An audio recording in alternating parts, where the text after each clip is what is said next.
Ever feel like there's more to the universe than we can see, like more going on than meets the eye? Well, you're not alone. Today, we're diving deep, really deep into the world of magic. But not the kind with like rabbits and hats, right? We're talking about like the real deal magic, the kind of magic that someone like Éliphas Lévi, a 19th century occultist, explored. Yeah. His book Historia de la Magia, it pretty much shaped like all of Western esoteric thought as we know it today. It really did. So get ready. Get ready to rethink everything you thought you knew about magic. Because Lévi, he didn't really see it as, supernatural. Yeah. It was more like a hidden science, a different way of looking at things, a way of understanding the universe and how to work with the deeper forces in it. So not just spells and potions then? Not just that, no. It's way more about like tapping into something way more fundamental, Okay. Something bigger. I'm intrigued, so tell me more about that. So what's really interesting is that Lévi saw this idea of magic like a thread running through all of history across all these different cultures, like whether we're talking ancient Egypt, Greece, with all the philosophers, or even the mystical traditions like Kabbalah. Lévi saw them all connected by this kind of hidden knowledge, this deeper understanding of the universe and our place in it and how it all works. So how does Christianity fit into all of this? Because when I think magic, I don't usually think Sunday school, Right. But, and this is where it gets really interesting, Lévi actually argued that early Christianity, before it became, what we know today, it had elements of magical practice in it. Wow. He even suggested that figures like Jesus, for example, they weren't performing miracles, not in the supernatural sense anyway. He thought they were actually using these same forces, the same ones that Lévi was trying to understand. So like a different interpretation of miracles. Exactly. It makes you question, right? Like, what's the difference between what we call religion and magic? It really does make you reconsider things.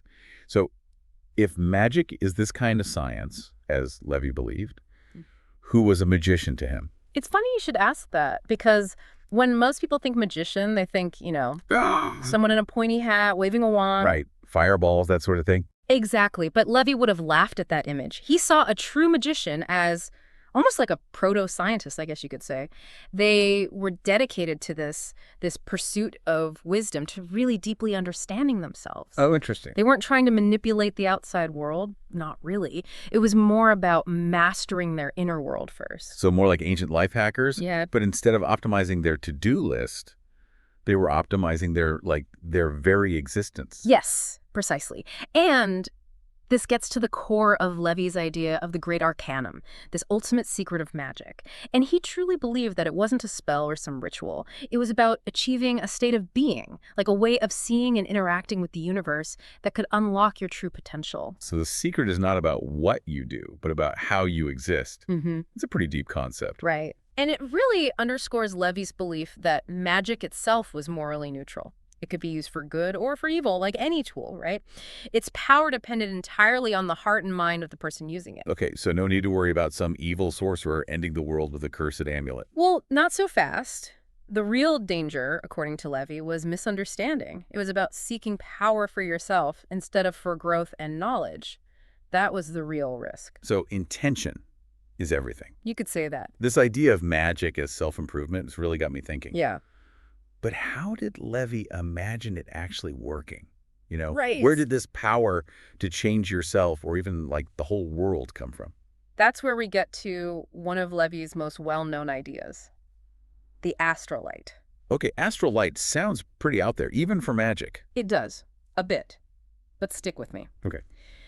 Imagine this, an ocean of energy, invisible, but connecting absolutely everything in the universe. Okay. This energy, it's like the foundation of everything. Yeah. It's behind and inside the world we see, the material world. Okay, so we're not talking about something you can just like touch or see, right? Right, exactly. Lévi believed it's there, but we can't directly experience it with our senses. How do we know it's there then? Well, Lévi believed that our thoughts, our emotions, even the influence of magic, they all flow through this astral light. So it's like a universal energy field. Kind of, but there's a key difference. Lévi didn't think it was just passively sitting there. He thought it responded to our consciousness, to our will. Really? Yeah, he saw it almost like a cosmic canvas, you know? Our thoughts and intentions, if we understand how, can create ripples and effects in this astral light. So that's where those symbols and rituals come in, right? The ones we were talking about before. Exactly. You're getting it. They're not just superstitions, are they? Not at all.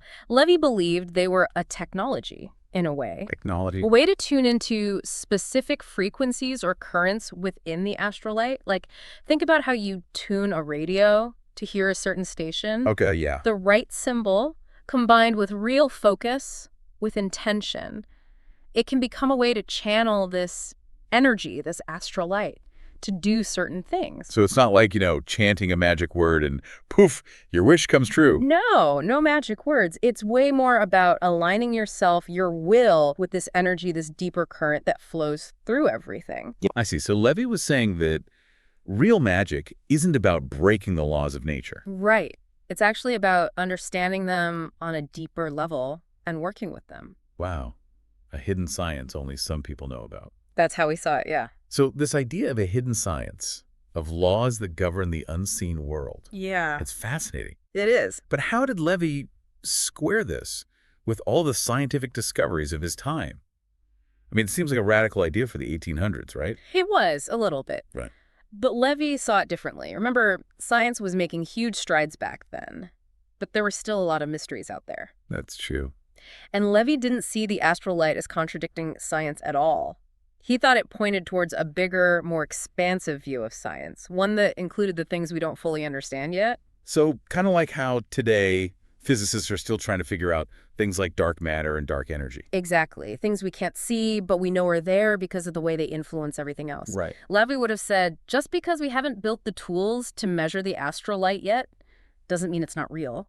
So how do we know then? Yeah. If we can't measure it? Well, Lévi would say the proof is in the experience. The experiences of people who have learned to work with the astral light, to tap into its power. This is where it goes from theory to, like, real magic, right? Exactly. From the ideas to what you can actually do. And that gets us to the potential for healing, for understanding the future, Yeah. even for influencing things in the physical world. Wow, okay, so hold on a minute. There's a really important caveat here. Okay, I'm listening. All these abilities, they're just side effects. They're not the main goal. So what is the main goal then? Remember the great arcanum we were talking about? It's the ultimate secret. Yeah. That's the real goal, the deeper transformation. Everything else is secondary to that. Okay, this is getting really interesting. Let's delve into that some more. I think we're starting to uncover the real heart of Lévi's vision of magic here, and how it might even apply to our lives today. Absolutely. So we've been on this journey with the astral light, this invisible ocean of energy, right? Right. And how Lévi thought you could tap into it using symbols and rituals, like it was some kind of, I don't know, technology. Yeah, a kind of technology. But what was it all for? Like, what was the end goal? For Lévi, it wasn't just about, changing things in the physical world. Right. He believed the true potential of magic was about, like, evolving spiritually. So not about getting superpowers, but about changing your consciousness. Yeah, exactly. Think about all those ancient traditions Lévi studied. He saw them as ways to connect with something bigger than ourselves, To tap into some kind of hidden potential inside us. Exactly. It makes me think of the great arcanum again.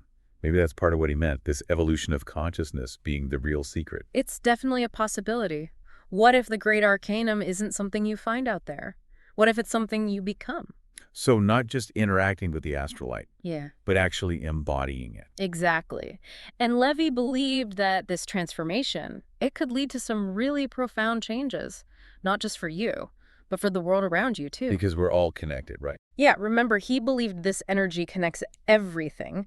So when you change yourself, you change how you interact with everything around you, the whole universe even. It's like a ripple effect. Yeah. Personal change leading to like a collective evolution of sorts. Exactly. And what's amazing is that he was writing about all of this during the Industrial Revolution, right? Yeah. When everyone was caught up in progress and technology. Mm-hmm.